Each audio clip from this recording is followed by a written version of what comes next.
నమస్తే, welcome to cube TV network. నేను శ్రావణి. ప్రస్తుతం నాతో పాటు అడ్వకేట్ కళ్యాణ్ దిలీప్ సుంకర గారు ఉన్నారు.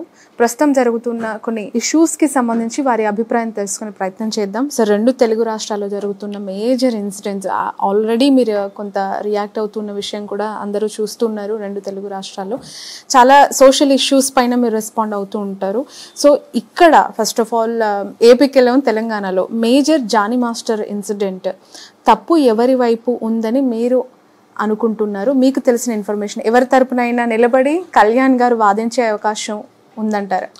లేదు, అంటే ఫస్ట్ ఆఫ్ ఆల్ కోర్టు పరిధిలోకి వెళ్ళినటువంటి అంశం ఆల్రెడీ రిమాండ్కి తరలించిన తర్వాత దాని గురించి మాట్లాడడం అనేటువంటిది సమంజసం అని నేను అనుకోను. కానీ ఒక లాయర్గా, అలాగే నాకు జానీ మాస్టర్ గారు భార్య అనేటువంటి వ్యక్తి ఫోన్ చేసి మాట్లాడినప్పుడు, నన్ను అడిగినప్పుడు కూడా మాట్లాడినటువంటి ఉదంతం గురించి అయితే మాత్రం ఆవిడతో ఒక 30 నిమిషాల పాటు సంభాషించడం జరిగింది. ఆవిడకి కావాల్సిన ఇన్ఫర్మేషన్ షేర్ చేయడం జరిగింది. ఎవరి సైడ్ ఇందులో తీసుకుని మాట్లాడేది ఏం లేదమ్మా. యాక్చువల్గా వారి వాదన వారికి ఉంటుంది, వీరి వాదన వీరికి ఉంటుంది. దాంట్లో ఏం జరిగింది అనేటువంటిది ఈ అమ్మాయి పెట్టినటువంటి ఎలిగేషన్స్ ఏవైతే ఉన్నాయో ఆ ఎలిగేషన్స్ అనేటువంటివి ఎవిడెన్స్తో బ్యాకప్ అయినప్పుడు మాత్రమే ఆ ఎలిగేషన్స్కి ఒక వాల్యూ అనేటువంటిది ఉంటుంది. ఆ ఎవిడెన్సెస్ ఏం పెట్టారు, ఏం పెట్టలేదు అనేటువంటిది ఆ అమ్మాయి 164 స్టేట్మెంట్ అనేటువంటిది మేజిస్ట్రేట్ ముందు వాలంటరీగా ఏమి ఇచ్చారు, ఇట్లాంటి డాక్యుమెంట్స్ అనేటువంటివి చూసిన తర్వాత మాత్రం మనందరం కూలంకషంగా ఒక అభిప్రాయానికి రావడానికి ఉంటుంది.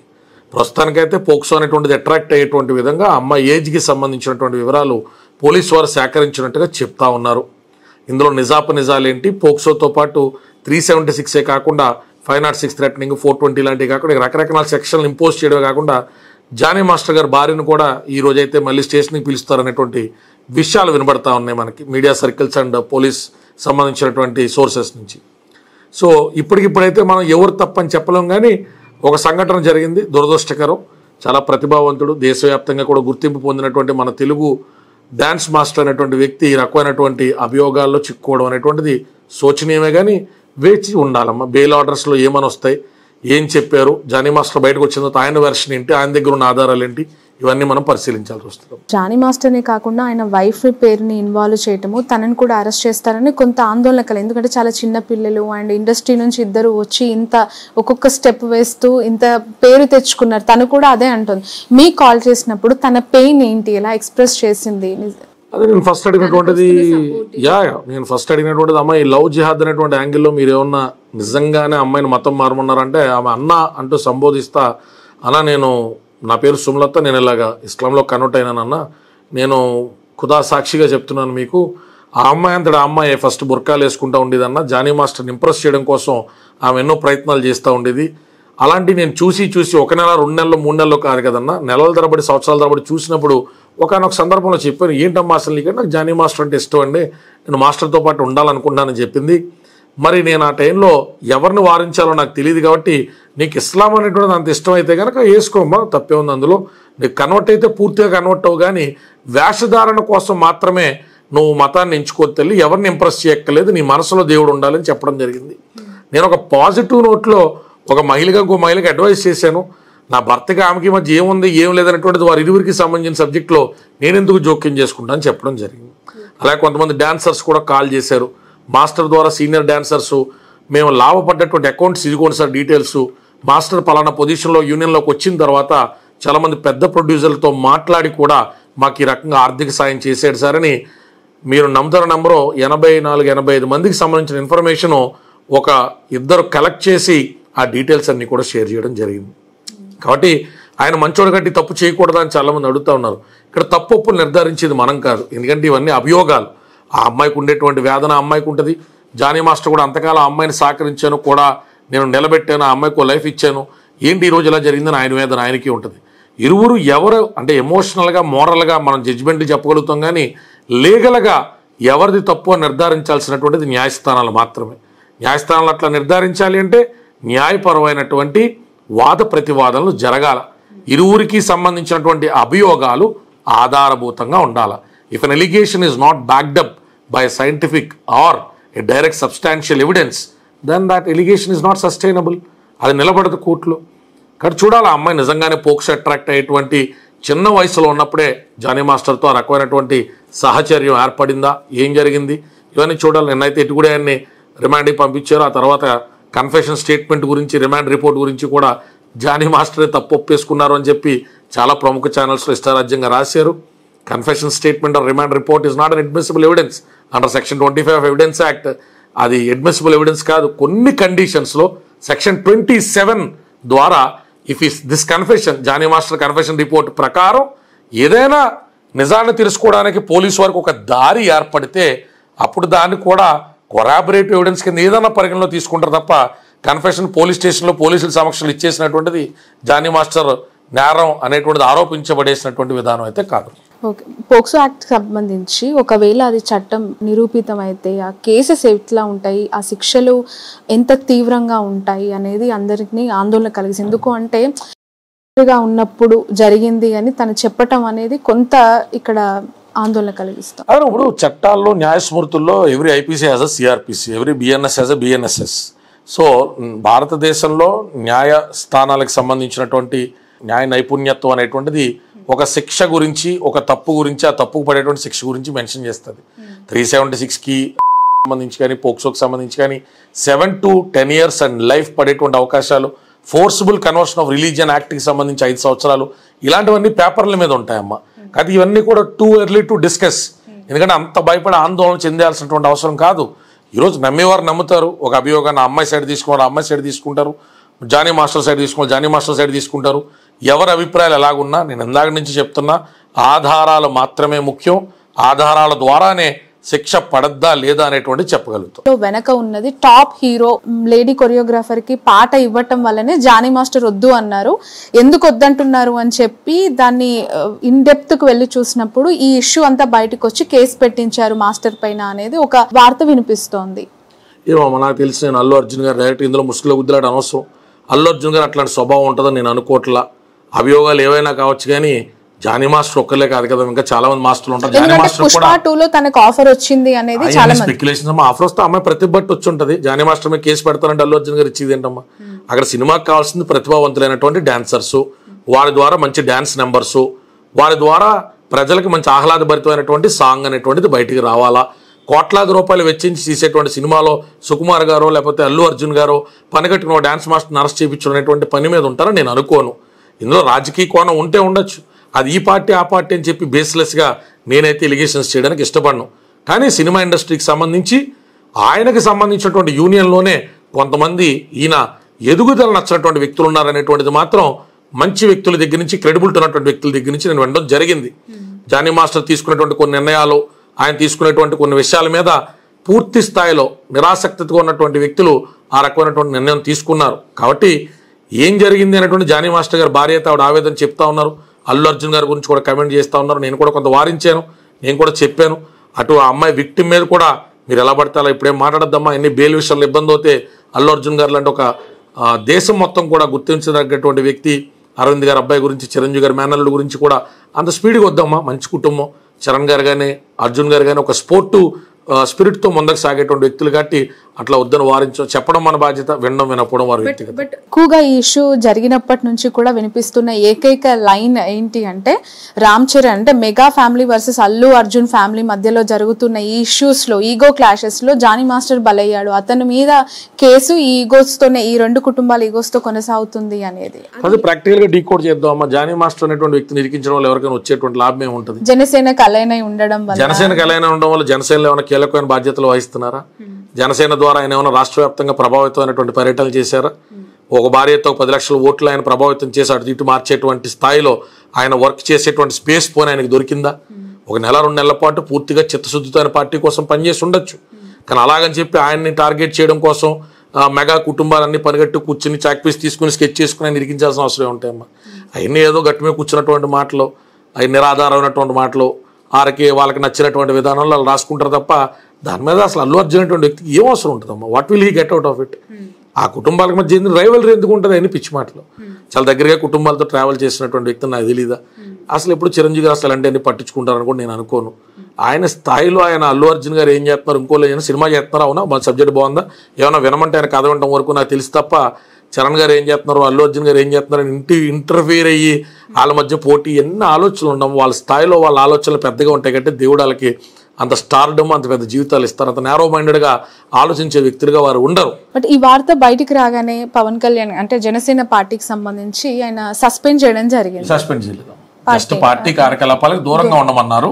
ఎందుకంటే అభియోగాన్ని ఎదుర్కొంటున్నారు కాబట్టి ఆ ట్రెమర్స్ అనేటువంటివి పార్టీ రెగ్యులర్ కార్యకలాపాలకి అడ్డు రాకూడదని అనుకుంటారు. షోకాజ్ నోటీస్ ఇచ్చుంటే బాగుండేది, ఆయన వివరం తీసుకుంటే బాగుండేది నేను అనుకున్నాను. అది వారి పార్టీకి సంబంధించినటువంటి నిర్ణయం కాబట్టి వారు తీసుకుంటారు. సస్పెండ్ అయితే చేయలేదమ్మా, తప్పు ఇన్ఫర్మేషన్. బట్ ఎంతవరకు సపోర్ట్ ఉండొచ్చు అంటారు? ఆ పార్టీకి ఓపెన్ గా తను సపోర్ట్ చేశారు అండ్ ఎవరైనా సాయం చేస్తారు కదా, లీగల్ అడ్వైస్ గారి నుంచి కావచ్చు. డిప్యూటీ సీఎం హోదాలో ఆయన చేయగలిగేది ఉంటుందో, పక్క స్టేట్ లో జరిగినటువంటి విషయం కదా, బహుశా బయటకు వచ్చిన తర్వాత ఒకసారి పిలిపించుకుంటారు, మాట్లాడతారు, ఆయన సైడ్ వెర్షన్ కూడా ఆయన వింటారేమో.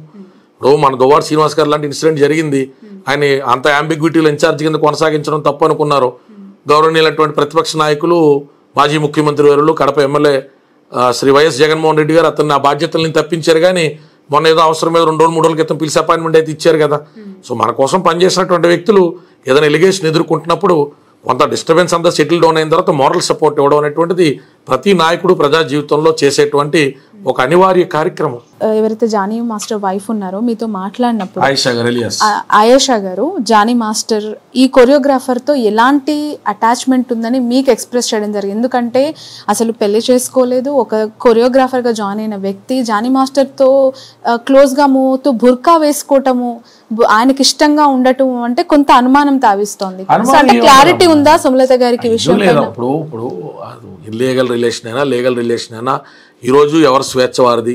హైకోర్టు కూడా దాన్ని చట్టరీత్యా నేరంగా సుప్రీంకోర్టు కూడా తీసుకునేటువంటి పరిస్థితులు లేవు. కాబట్టి వారిద్దరికి మధ్య ఏదన్నా ఒక బంధం ఏర్పడి ఉంటే అది వారి ఇరువురు ప్రైవేట్ టైం. ఎవరైనా కూర్చుని దాని జడ్జిమెంట్లాగా మాట్లాడడం అనేటువంటిది మన క్యారెక్టర్ని చూపెడతా తప్ప వాళ్ళ క్యారెక్టర్ని ఏమి డిఫైన్ చేయదు. జానీ మాస్టర్కి సంబంధించి ఆయన ఒక సెలబ్రిటీ మాస్టర్ కాబట్టి ఆయన జీవితం సున్నితమైంది. సో ఆబ్వియస్లీ ఎవరైనా ఏవైనా కమెంట్లు చేసేచ్చు అనుకునేటువంటి మన భావదారిద్రంలో ప్రతి ఒక్కడు ప్రవరాక్రులాగా మాట్లాడతాడు కదా. అవతలోకి సంబంధించి అందరూ ఏదో సొంత పిల్లలతోనే కాపురాలు చేసేటువంటి ఉత్తముల్లాగా ఇలాంటిది ఇన్సిడెంట్ జరగానే ఎవరికైనా వచ్చి కింద నీతిలే చెప్తా ఉంటారు. వ్యక్తిగత జీవితాలు ఈ మధ్య మరి దరిద్రం అయిపోయిన సోషల్ మీడియా జమానాలు తప్ప ఆయన వ్యక్తిగత జీవితం ఎవరికైనా వచ్చేదేంటి సచ్చేదేంటి అమ్మ. ఆయన ఒకరితో తిరుగుతాడు, 100 మంది తిరుగుతాడు, ఏమైనా ఇబ్బంది ఉంటే వాళ్ళ భార్య కంప్లైంట్ అవ్వాలి, లేదా ఇలాగ ఎవరికైనా అమ్మాయి కడుపులో వెళ్ళిపోతే ఆ పిల్ల బయటకు వచ్చి కంప్లైంట్ అవ్వాలి.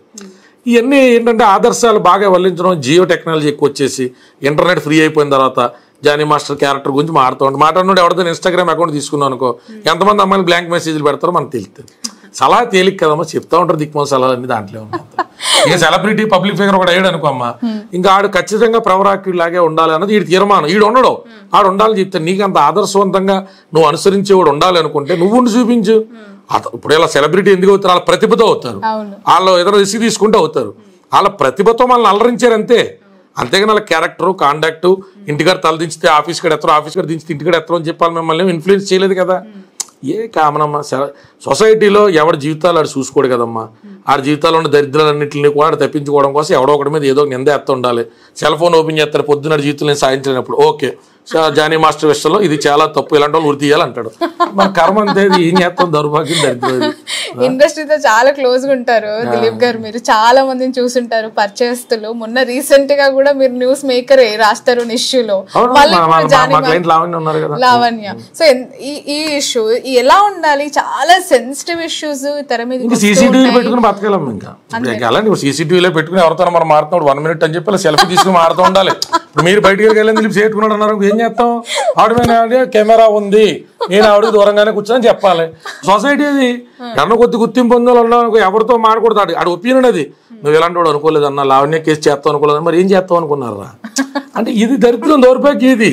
ఇప్పుడు డాక్టర్కి వెళ్ళి చెప్తాడంటే ఎవడో సలహా, సరే మీరు హెచ్ఐవి పేషెంట్లని ట్రీట్ చేయకూడదు, క్యాన్సర్ పేషెంట్లు చేయకూడదు, అలా పోతున్నాడు పోనివ్వాలి, ఎంతో తప్పుడు పని చేసేలా గారు. అసలు ఒక డిస్క్రిమినేషన్ అనేటువంటిది ఎక్కడి నుంచి స్టార్ట్ అవుద్దంటే నీ బుర్రలో ఉన్న పురుగులాగే అవతలోడు బతకాలనుకున్నటువంటి దౌర్భాగ్యం నుంచి. సమాజంలో హార్డ్ అండ్ ఫాస్ట్ రూల్స్ ఏమీ లేవు. ఇంకొకరిని హాని చేయకుండా నీ బతుకు నువ్వు ఎలా బతికినా అది బతికే కాదు. ఎవరికాడు చెప్పే తీర్మానాలు తీర్పులు ఏంటంటే ఆడు అనుసరించాలని ఇంకోటి అనుసరించాలని చెప్తాడు. జానీ మాస్టర్ విషయంలో జరుగుతుంది ఏంటి?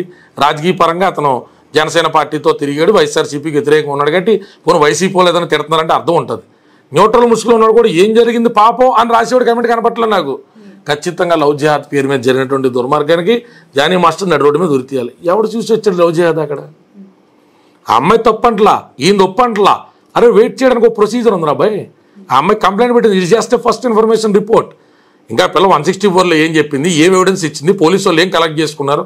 నేను లావణ్య విషయంలో కూడా అదే చెప్పా. లావణ్య మస్తాన్ సైతం మాడిందండి, లావణ్య ఇంకోటి ఒరే 100 మందితో మాట్లాడితే ఆ క్యారెక్టర్ నచ్చపోతే మ్యారేజ్ డిజాల్వ్ చేసుకోవడం ఒక ప్రాసెస్ ఉంది. ఒకవేళ మ్యారేజ్ జరగలేదు లివింగ్ అనుకో 493 మేము పెట్టిన సెక్షన్ క్వాష్కి వెళ్ళిపోయాడా, యాంటిసిపేటరీ బెయిల్కి ఎందుకు వచ్చాడని అడిగాం. సెక్షన్ ఏంటో తెలియదు, ప్రాసెస్ ఏంటో తెలియదు, ఛార్జ్ షీట్ వచ్చింది కదా ఈ అబ్బాయికి అగనెస్ట్గా అంటే కూడా ఆ రోజు కూడా అంతే రాయించింది లావణ్య కావాలని అక్కడ ఉన్న పోలీసు ఎవరు రాయించేస్తారమ్మా అంటే ఆడి పట్టుకున్న కుక్కకి 3 కాళ్ళు 4వ కాళ్ళు ఉందంటే ఒప్పుకోడు. ఇప్పుడు దానికి మనం ఎవరిని ఏం చేయగలుగుతాం.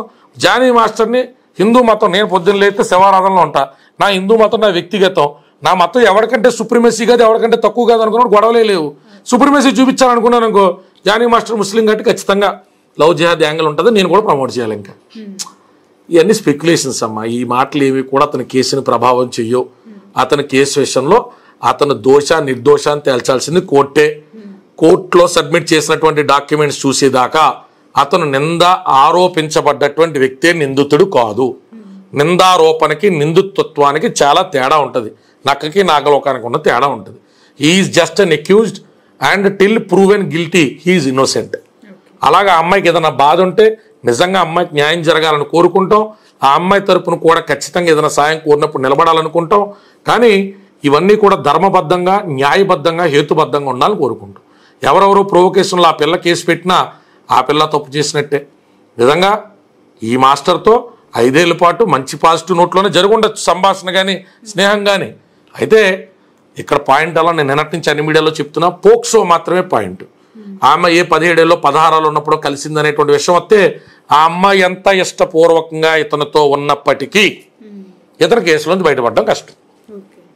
ఎందుకంటే ఇక్కడ చట్టం, వ్యక్తిగతంగా కలిసి ఉండడం, తిరగడం ఇవన్నీ కూడా చట్ట పరిధిలో ఉండాలి. చట్టం ఏం చెప్తుంది, మైనర్ బాలికలతో తిరగద్దు, వాళ్ళే వచ్చి నీ మీద పడ్డా కూడా నువ్వు ఒప్పుకోవడానికి వీల్లేదు. ఎందుకంటే they have no right to give a consent ఇవ్వడానికి రైట్ లేదు. చాలా మంది 5 ఏళ్ళు తిరుగుతుంది కదా అంటే ఇవన్నీ మన ఎమోషనల్ స్టేట్మెంట్స్కి ఎవిడెన్స్ బేస్డ్ లీగల్ స్టేట్మెంట్స్కి చాలా డిఫరెన్స్ ఉంటుంది.